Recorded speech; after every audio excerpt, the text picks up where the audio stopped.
ও আচ্ছা, মাথায় আপনাদের বুঝতে হবে সবসময় আমাদের টার্গেট কিন্তু next world cup, not this world cup. হ্যাঁ সত্যি, আমাদের টার্গেট নেক্সট ওয়ার্ল্ড কাপ, আজীবন নেক্সট ওয়ার্ল্ড কাপই থেকে যাবে। কারণ শুনেন একবার নাজমুল হোসেন শান্ত কি বলে। আসার আগে সবারই পরিকল্পনা ছিল যে ম্যাচটা আমরা আগে জিতবো, বাট ওই রকম সিচুয়েশন যদি হয় অবশ্যই ওই চান্সটা আমরা নিব যেটা আমাদের হাতে ছিল। হিসাব অনুযায়ী 12.1 ওভারে 115 রান করলেই বাংলাদেশ সেমিফাইনালে চলে যাবে। অথচ শান্ত বলে সেমিফাইনালের জন্য তারা খেলেইনি, শুধুমাত্র ম্যাচটি জয়লাভ করার জন্য খেলেছে। হাস্যকর, পুরাই হাস্যকর। সংবাদ সম্মেলনে শান্ত বলেন, প্রথম 3 ওভারে আমরা সেমিফাইনাল খেলার জন্য আক্রমণাত্মক ব্যাটিং করেছি, কিন্তু পরপর 3টি উইকেট পড়ে যাওয়ার পর আমরা আর সেমিফাইনালের জন্য খেলিনি, শুধুমাত্র জয়ের জন্যই চেষ্টা করেছি।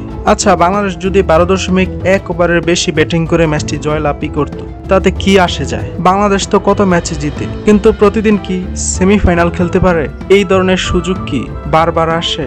শুনতেই তো হাস্যকর শোনায়। বাংলাদেশ শুধু জয়ের জন্যই খেলেছে, মানে বাংলাদেশ ক্রিকেট টিমের মন মানসিকতা এখন এতটাই নিচে চলে গেছে, কি আর বলবো। আজকে যদি উগান্ডার মতো দলও সেমিফাইনাল খেলার জন্য যদি এই ধরনের সমীকরণ পেত, তারাও জয়ের জন্য নয়, সেমিতে যাওয়ার জন্যই চেষ্টা করত।